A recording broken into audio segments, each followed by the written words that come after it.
Autrefois, le loup vivait partout en Europe, sous les latitudes clémentes du sud comme celles glaciales du nord. C'était le prédateur le plus répandu. Avec le développement de l'élevage, il est devenu un concurrent pour l'homme et l'invention des armes à feu a signé son arrêt de mort. Au XIXe siècle, il a fait l'objet d'une extermination systématique. Menacé de toutes parts, il a dû fuir toujours plus loin, jusqu'aux frontières du continent. Le dernier loup d'Allemagne a été abattu en 1904, après avoir parcouru la Lusace, dans l'est du pays, pendant plus de 4 ans.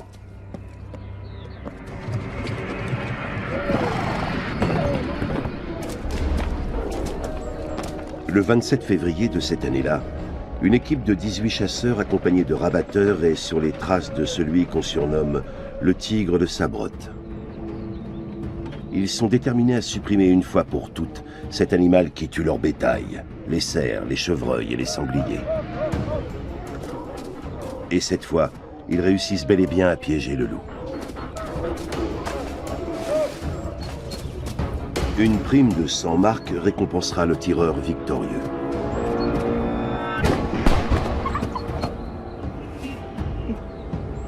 Avec la mort du tigre de Sabroth, le loup a disparu des forêts allemandes.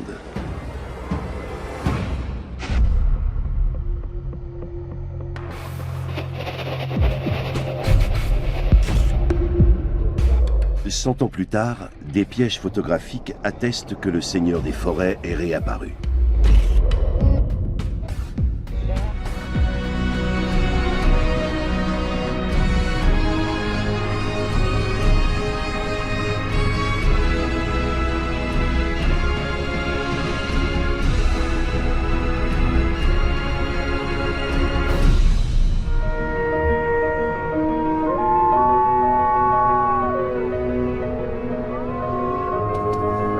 Il a longtemps été le symbole de la puissance de la nature, le loup.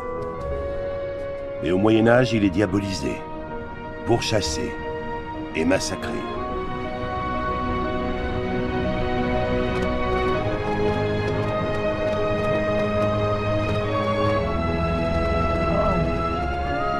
Aujourd'hui, ses formidables capacités fascinent le monde scientifique. Peu d'animaux font l'objet d'autant d'études et de recherches en Europe.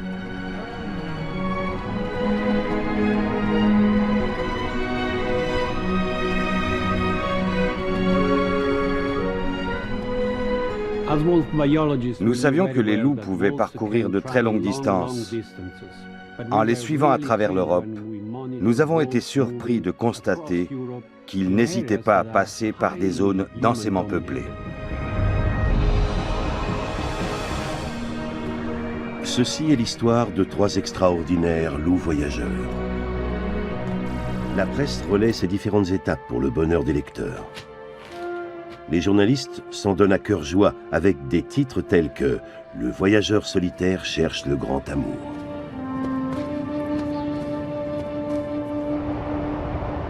Le loup semble bénéficier depuis longtemps de la sympathie des Italiens.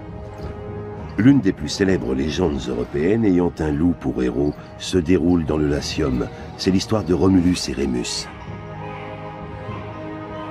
Sur l'ordre du roi Mullius, ces 2 nourrissons devaient être jetés dans le Tibre afin qu'ils ne puissent le détrôner plus tard. Mais les frères jumeaux, abandonnés dans un panier sur le fleuve, échappent à la noyade.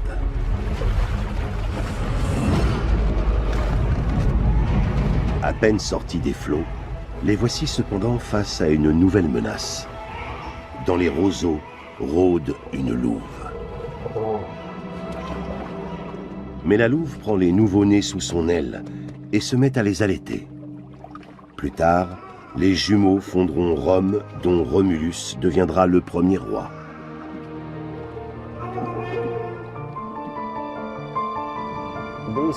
Parce que ce rôle semble fait pour lui. Il doit notamment traverser une autoroute très fréquentée. Et c'est une chose pour laquelle Volko est très doué, car il n'a absolument pas peur des voitures ni de la circulation. Filmer ces bêtes sauvages en liberté relève de l'exploit.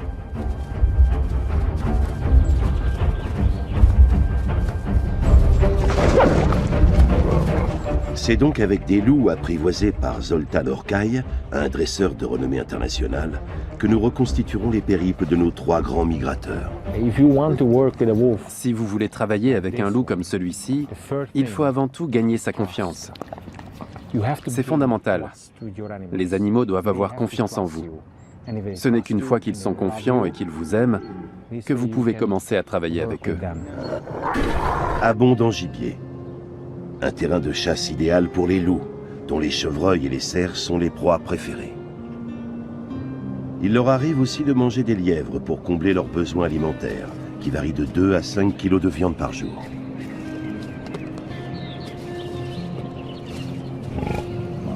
L'Igaboué n'attaquera pas seul un sanglier. Le risque d'être blessé est trop élevé.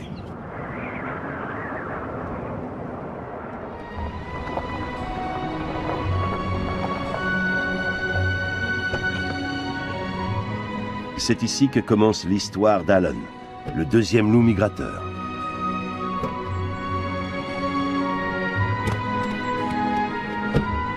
Ilka Reinhardt l'a suivi de près avec son chien Jacques, un parfait pisteur.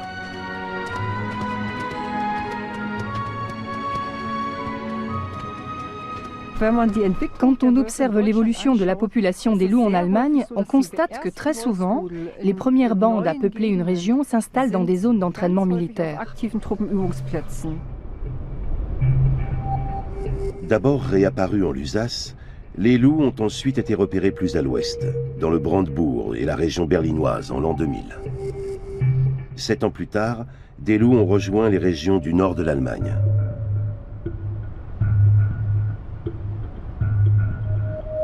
« 30 à 40 bandes de loups vivent actuellement dans ce pays.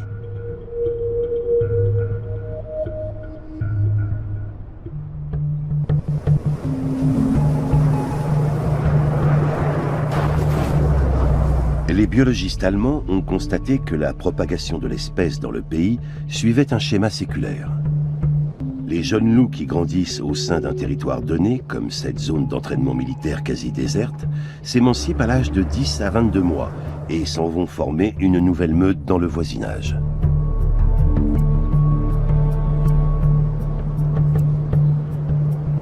C'est dans cette clairière sablonneuse qu'Alon est repéré en 2008.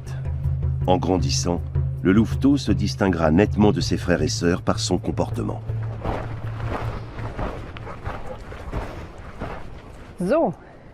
Voilà ce qui a été le terrain de jeu du petit Alon. C'est ici qu'il a joué avec ses frères et sœurs. C'était une portée de 8 louveteaux. Ils s'amusaient ici toute la journée. Les louveteaux adorent les espaces dégagés. Et le soir, leurs parents venaient les chercher pour les nourrir.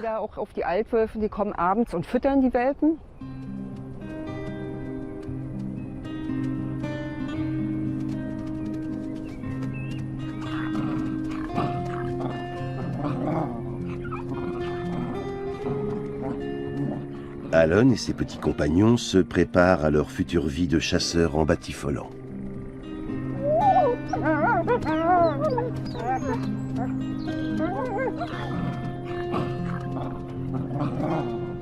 Rien ne laisse encore présager que l'un de ces louveteaux s'en ira un jour explorer des horizons lointains. Alon fournira aux scientifiques des données qui apporteront un nouvel éclairage sur le retour des loups en Europe centrale.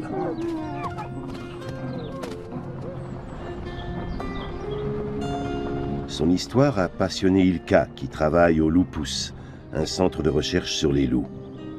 Lorsqu'elle traverse le territoire des loups, le souvenir d'Alon est partout.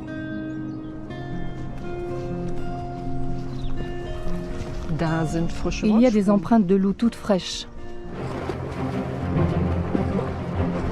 Après tout, les loups sont d'excellents nageurs.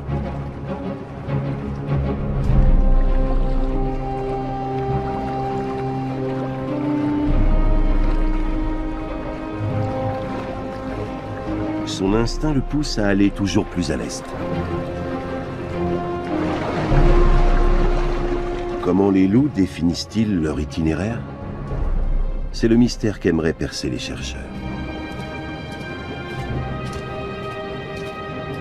Ilka et Jacques rejoignent à leur tour l'autre rive. Qu'est-ce que c'est? Des vagues? Ça t'intrigue, hein? Les loups ont quasiment disparu de France à la fin du 19e siècle. Un siècle plus tard, l'État français décide enfin de protéger l'espèce. Les premiers loups italiens arrivent sur le sol français en 1992. Aujourd'hui, une trentaine de bandes vivent en France, réparties entre les Alpes, le Massif central et les Pyrénées. On en trouve également dans les Vosges et dans les Ardennes. Parmi les moutons se cachent en effet des chiens de protection des troupeaux, ou patous. En 92, il y a eu les loups qui sont retournés dans les Alpes. Je suis allé à Bari chercher des chiens de protection, les chiens à brousser, parce que c'est des chiens qui travaillent encore qui étaient encore dans les troupeaux.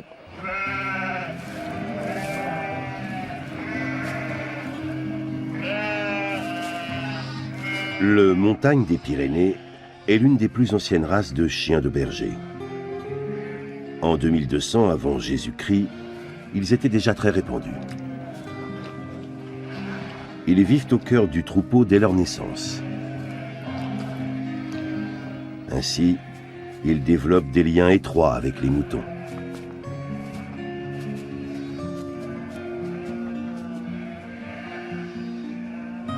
Ce rapport privilégié diminue la force du lien entre les chiens et l'éleveur. S'ils reconnaissent l'autorité de leur maître, les chiens conservent en revanche une certaine distance affective avec lui. Apparemment, le chien, il prend l'amour comme une personne. Il s'attache. On voit très bien qu'on voit l'agneau là. L'agneau, il est là. Il vient sentir le chien lui laisse le museau et il prend sa protection. Parce qu'il reste sur sa coupelle à lui. C'est le chien qui va protéger cet animal. Chaque patou, on en a 6 dans le troupeau. Chaque patou, il a 5, 6, 7 ou 10 brebis. C'est ses brebis. C'est l'amour qu'on peut apporter comme nous, un être humain, qu'on apporte un amour à une bête.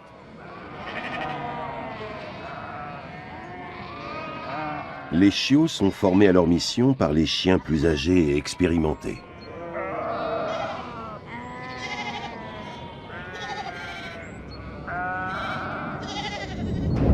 Cette vidéo d'une attaque nocturne de loups atteste de l'efficacité de la protection apportée par ces chiens. Quand le prédateur s'approche, les moutons reculent, paniqués. Rapidement, un chien se détache du troupeau et s'interpose entre loup et mouton.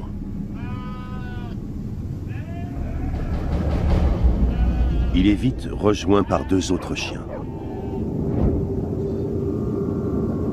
En général, leur taille imposante et leur aboiement suffisent à repousser le loup. Il arrive donc assez rarement qu'ils doivent attaquer directement l'intrus.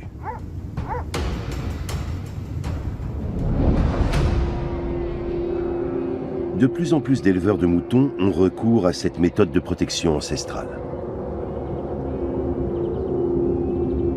On ne plaisante pas avec les loups.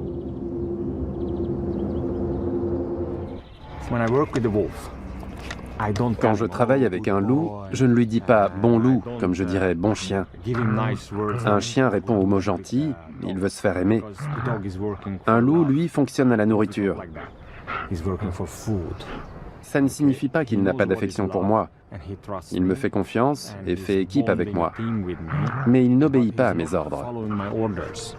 Le loup côtoie ici un autre puissant prédateur, l'ours brun, qui lui dispute parfois ses proies.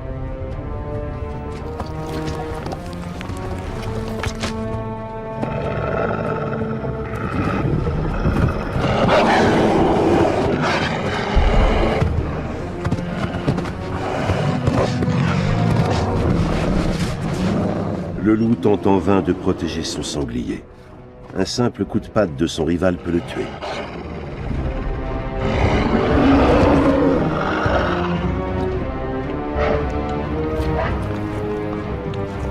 Cette scène pourrait se dérouler dans la nature sauvage. Ici, toutefois, il s'agit de Broumi, l'ours brun, et de Tsami, le loup, 2 animaux apprivoisés par le dresseur hongrois Zoltán Orkai, qui les dirige en s'assurant qu'aucun des deux ne court le moindre risque.